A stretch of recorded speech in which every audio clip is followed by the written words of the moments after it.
Nick Cannon is getting candid about his, quote, unconventional personal life. Monogamy or one person and one person. That's difficult for me. That's difficult for me. That's difficult for me. One person and one person. That's difficult for me. That's a Eurocentric concept when you think about the ideas of like, you're supposed to have this one person for the rest of your life. Here you go. I guess people question the different baby mothers, different baby mothers, different baby mothers, different baby mothers, different baby mothers, different baby mothers. I do wear condoms. Stop the cap. You know what I mean? There's certain things that I believe my race is superior at. For example, sex. He doesn't believe monogamy is healthy. Monogamy or one person and one person. That's difficult for me.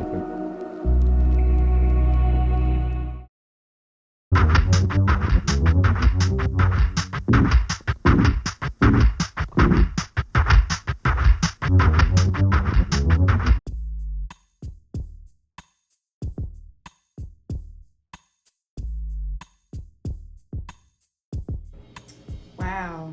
I really love the representation that we had in the early 2000s. I'm sure this is going to translate really well into the future. Oh, hello. It's Christina Milian.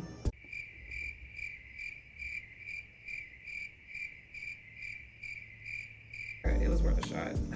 Serving some Manny Santos realness with this hat, am I not? No, you're just jealous. In honor of my favorite time period ever, I thought it was only necessary to drag Nick Cannon while celebrating one of the films that I've seen 1,000 times. So, without further ado, let's go. Hello? Oh, there's no SIM card. Love Don't Cost a Thing is a 2003 film directed by Troy Beyer. The movie stars Nick Cannon, Christina Milian, the actual voice behind most of Jennifer Lopez's play, Steve Harvey, Kenan Thompson, Vanessa Bell Calloway, one of the girls from Dream, one half of this iconic duo, and the only Black person from 2002's Cry Fest, A Walk to Remember. This film is a melanated remake of 1987's Can't Buy Me Love. It's also, in my opinion at least, Nick Cannon's villain origin story. Where do you think Nick Cannon's Alvin and your Paris are today? Where are they at 19 years later? Ooh, I wouldn't know that Alvin probably has 12 kids now. We already know that Nick Cannon is universally perceived as corny ass nigga. And in the Black community, being corny is pretty much the worst thing you can be. Nick has pretty much never been able to shake off this label. Despite being extremely successful, despite having been married to Mariah Carey at one point, despite having a net worth of $20 million, Nick desperately wants to be viewed as cool, as down, as the man. While watching this movie, I really couldn't help but wonder if it was just life imitating art. After all, he did release his pimp anthem, Gigolo, in the same year that the movie was released with a fellow degenerate on the track. Not trying to be your man. Pimp bones in my body. So, only 20 years later, let's analyze the film that gave us the Nick Cannon we all know now. The movie focuses on Alvin Johnson, local California dork and pool cleaner. His hobbies include pools, cars,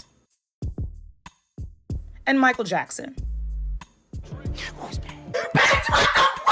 Everyone in the world knows he's a loser apparently, and this includes the popular kids' parents. In this case, Paris Morgan's mom, whose pool Alvin is scheduled to clean. She pauses before allowing him to enter because there's a cool kids party happening, and since Alvin is a loser, he would probably get beat up on sight. But he needs the money, so he proceeds. Here, he walks into a bunch of gyrating teenagers, but Alvin only has eyes for Miss Paris Morgan. Paris turns into a sexy Afro-Latina Jesus and walks on water, but Alvin is actually in the midst of a dissociative episode, imagining talking to Paris. He falls into the pool and then the kids laugh at him. He needs some milk. The main evil jock, Ted, gets mad at Alvin for falling in the pool. Next time you want to crash a party, don't fall in the pool. And Paris has to tell him to back off. Cut back to Paris and friends rushing to her super cute bedroom to watch her douchebag NBA boyfriend on TV. He's being interviewed by the late Stuart Scott and proudly declares that he's single, much to Paris's chagrin. Probably got a girl back there, don't you? I'm a free agent. I'm a free agent. She pages him to chew his head off, and the girls wait for this ancient artifact to ring.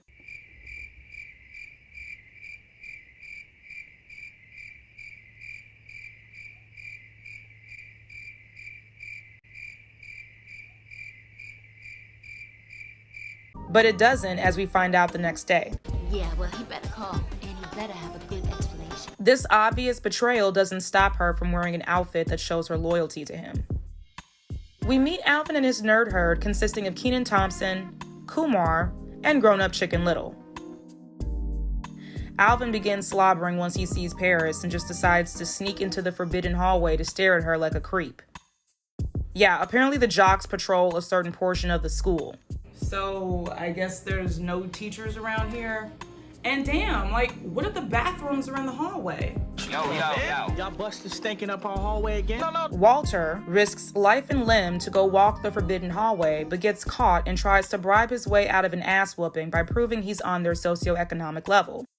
But Landon's only black friend is clearly homophobic and takes this flashing of the butt as an invite. You some type of homo thought, man? What the fuck ass, man? Don't come down this hallway again. Cut to the nerds working on engines, and Alvin is showing obvious signs of his dissatisfaction with loserdom. We're about to graduate soon. We never go on dates, never go to any dances. We have no memories. He wants memories, but not with these guys, with cooler guys. Think Like a Man is at home, dancing to Al Green while his wife does all the housework. It's dinner time, so we get to see the family dynamic at the table. Turns out, his dad and his little sister like to bully him for being a dork. Got a date tonight? Dad, you're in denial. Well, I'm gonna do some work on the computer. Then me and the guys are gonna bust out some Xbox. Your son's a healthy heterosexual dork. Shut up. We also learn that Alvin's dad is broke and once tried to buy clothes with food stamps. My boy got $1,500 cleaning swimming pool. Yeah, and he collected it in genuine currency, not IOUs or food stamps. Food stamps? Just like money. Trying to buy school clothes with food stamps. Gotcha, bitch. Then he starts rambling about literally nothing, but manages to sound super ignorant while doing it.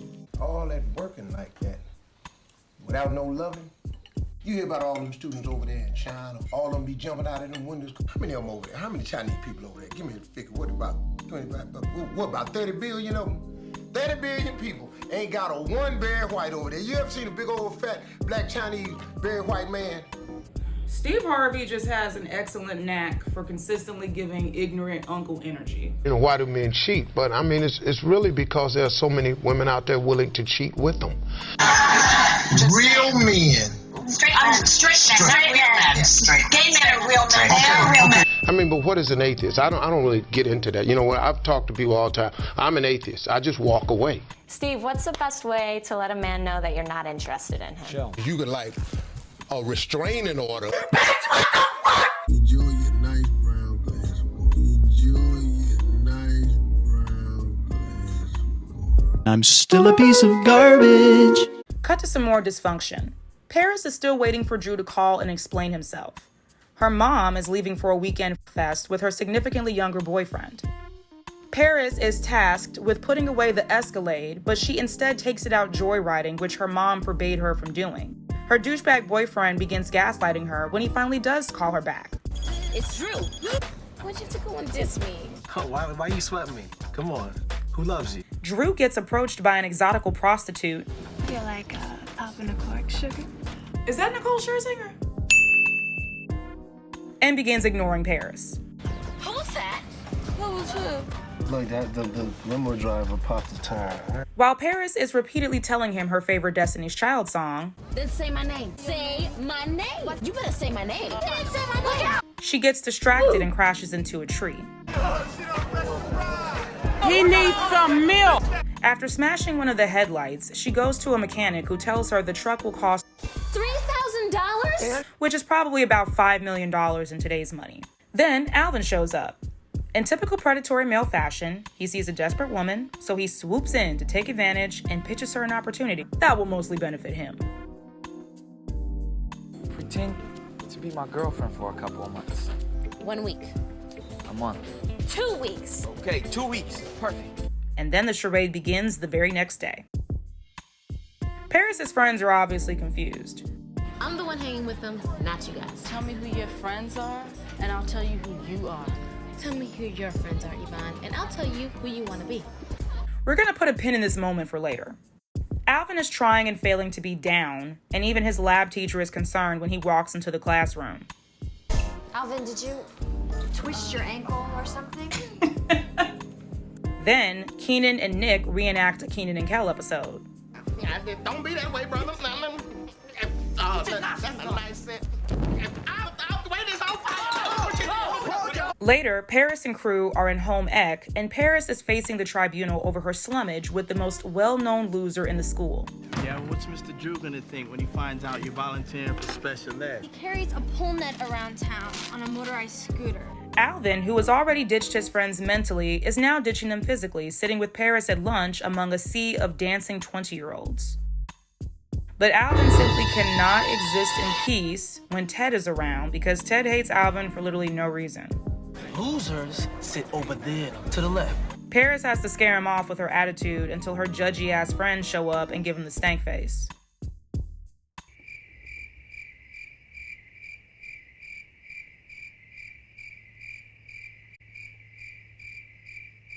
Alvin gets back home and his dad decides to forcefully have the birds and the bees talk with him. Bam, bam. Condoms! Alvin is clearly uncomfortable with this, but because his dad is ashamed of him not spreading STIs around school, the lesson commences. This is the Trojan Real Lubricated. This is the supersized prophylactic cat. Love you, man. So then Alvin's ass dad and his horse teeth shoos Alvin's friends away for no reason other than they're ruining his son's potential boy status. Hey. He don't need to be hanging around y'all scientific-looking ass no more. Alvin shows up anyway and invites them inside, in his boxers, and they go to his room to confront him about ditching them, in his boxers. Then they have an orgy. Alvin's dad watches all of this go down. Later, Alvin shows up to Paris's house with roses, and she immediately calls him a simp for it. Alvin, you shouldn't have. Girls see a guy being too nice and it makes them seem desperate, weak. You know, make like you don't need me. Like you don't need any girl. Weren't you just mad at your douchebag boyfriend for acting like this? We cut to the school basketball game where Alvin's friends are openly lusting after Paris in front of Alvin. She's perfect. But their bubble gets busted yet again by this Ted guy. I think at this point is roid rage because Ted is unhinged. Stay out of my section, all right? Losers, sit over there to the left. He climbs through the bleachers and gives Alvin a pizza facial. Clowned, Alvin leaves the gym and climbs up a tree. Come down out of that tree. Alvin decides to call off the arrangement, but Paris is a woman of her word and wants to keep going. Alvin falls out of the tree, and I'm pretty sure he broke his back, but I guess he's okay. It's a coming-of-age movie, so we're overdue for a makeover montage.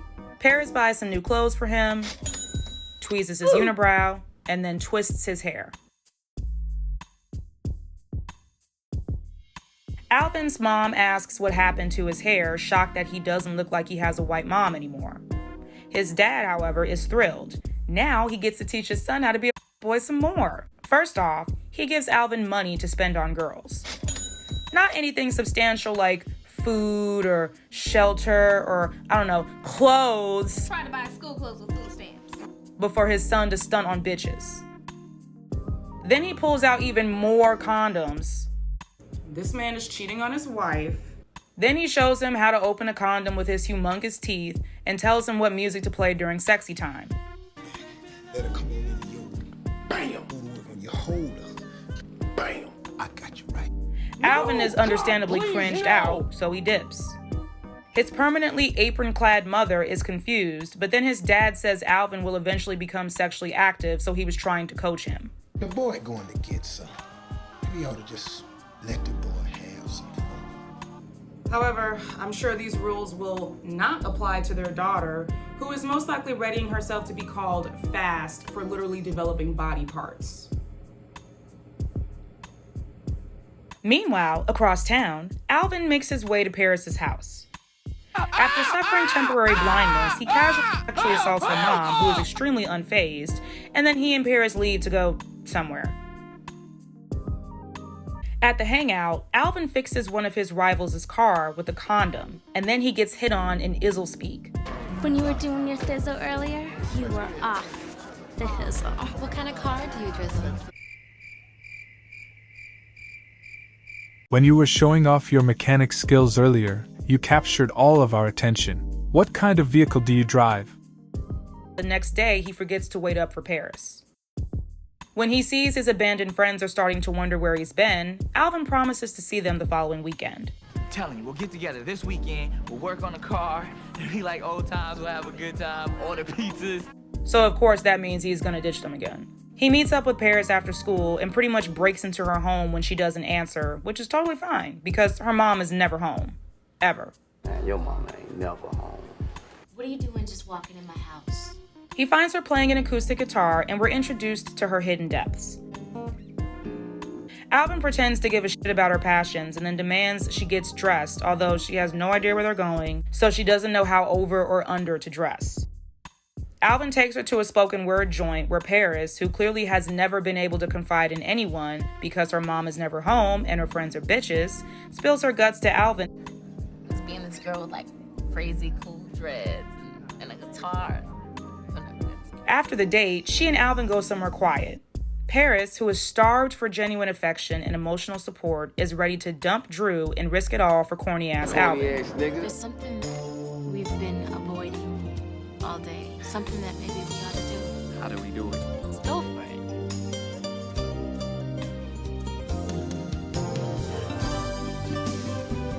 Wake up first thing tomorrow morning. And just like that, Paris is reminded that she's all alone. But as if that weren't bad enough, Alvin publicly dogs her at school the next day. Al, I need to talk to you. Don't you see grown men are talking here? Al, we need to talk. We, what's up with all this we? Ain't no we. Free agent now. I'm a free agent. You still here? Bounce. Giddy up. Because black male culture rewards men for treating women like trash, especially black women, this nets him some more popularity HP.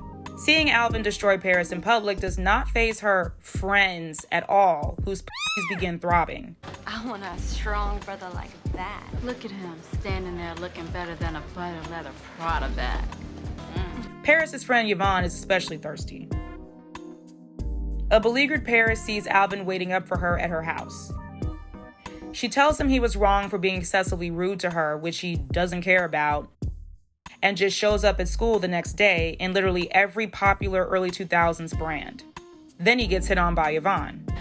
You're taking me to Jerry's Friday night, right? How could I say no? Alvin goes back to the nerd herd and sees they progress with their car. So then Alvin takes the car that they've been working on and tells them he'll meet them at a party after he gets the car fixed, which he's clearly not going to do. I would have told his ass to go get a lift. Oh wait, those don't exist yet. Alvin is showing off his groupie. And Paris is now dating the token white friend of the popular black kids. In a deleted scene, he was rapping to Paris about his interest in her. I can't tell you all the times I thought of you marrying me. Nobody in this movie is loyal. Isn't Drew your boy? Because Yvonne is a terrible friend, not only does she want to publicly date Paris's ex at the school, but now she wants to fuck him in his friend's car in front of this diner or whatever. Alvin, who is clearly a virgin, is nervous at this gorgeous 30-year-old woman throwing herself at him.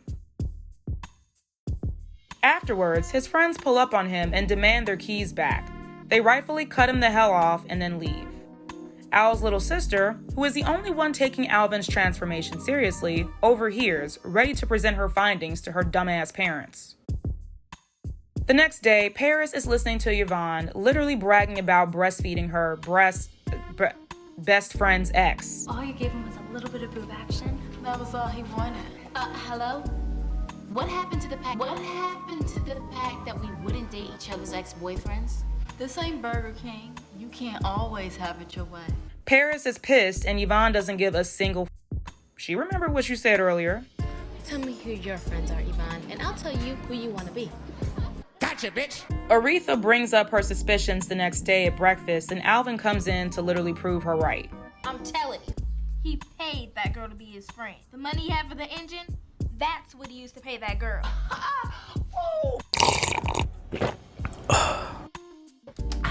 I'll holler. Is there something that you want to tell us about your engine parts, son? I'm gonna go to the beach and kick it with my crew. Peace out. After he leaves, now they're convinced that he's crossing the line. And that's gonna have to end right now. Go on, get your purse. Sir, why don't you pull out your wallet? Trying to buy school clothes with food stamps. Oh, that's right. So now we're at the beach, and it's giving black-ass PacSun ad. For some reason, Paris is still hanging with her friends, and Yvonne is shamelessly flirting with Alvin in front of her. Alvin gets flirted with by another girl, which ticks off Yvonne, but remember, Alvin is a gigolo. Alvin is not committed to Yvonne, so he dumps her and flirts with another girl who literally acts like she just got marked by Jesus after he touches her face. You shorties is really sweating you, like gym socks.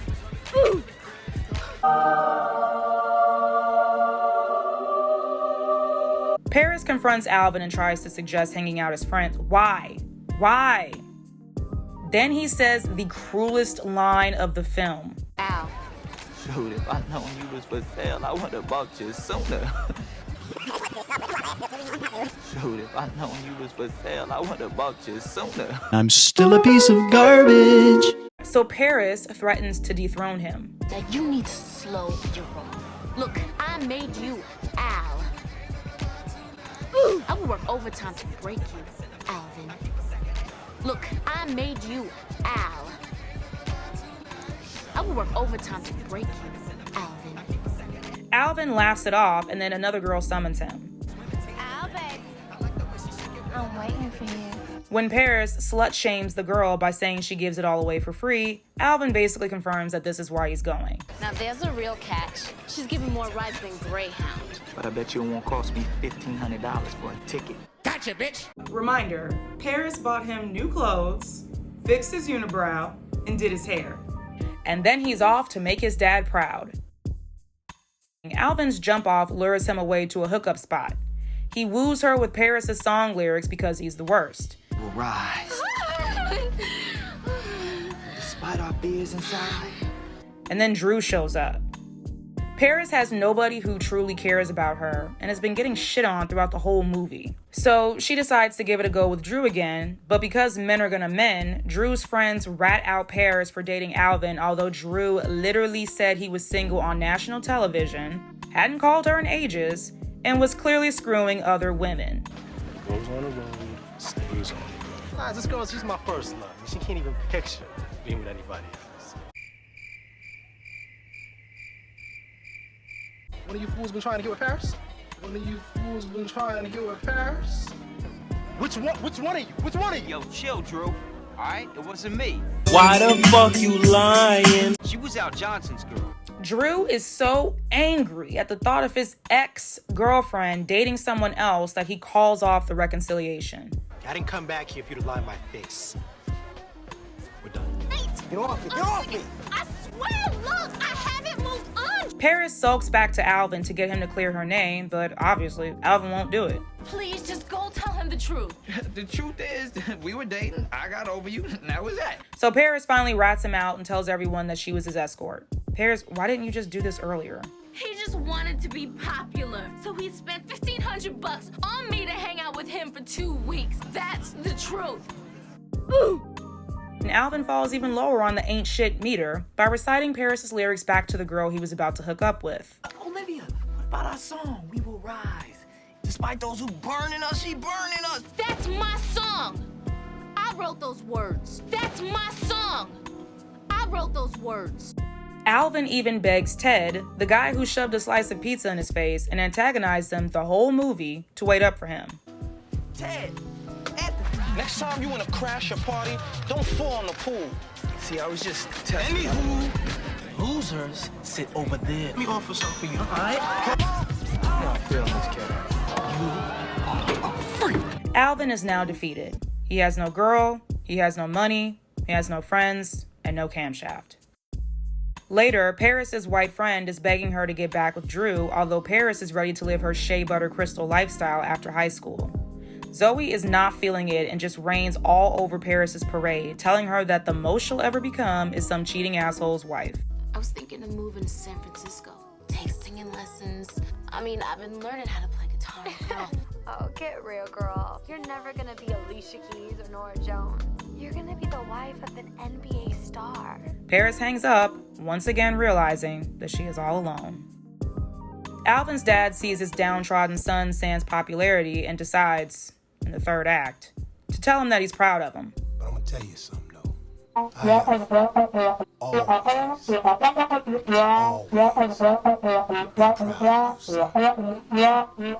So with some newfound fatherly validation and a camshaft that his mom paid for, Alvin gets back to work.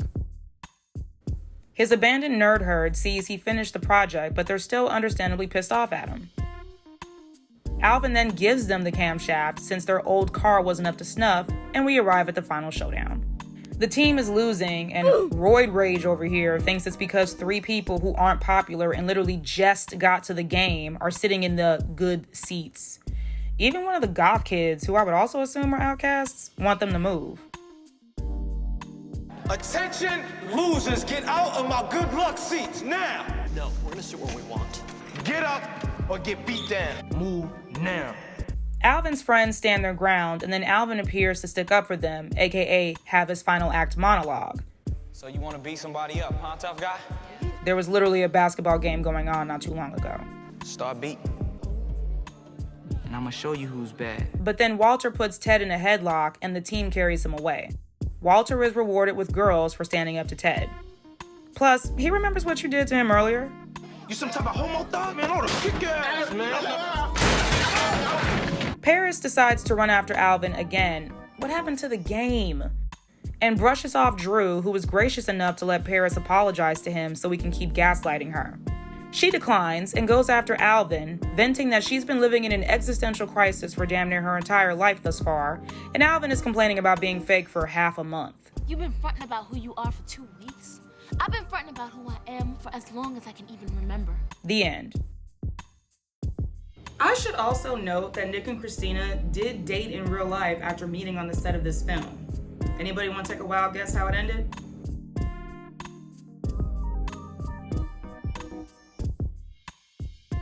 And again, because life often imitates art, Nick Cannon would later go on to make his movie dad proud, smashing women left and right with the big box of condoms that he was gifted. However, I think his dad neglected to tell him that when the box runs out, you need to, go buy more. While I was wrapping up this essay, I came across a tweet that Nick posted on May 5th, Cinco de Mayo, 2023.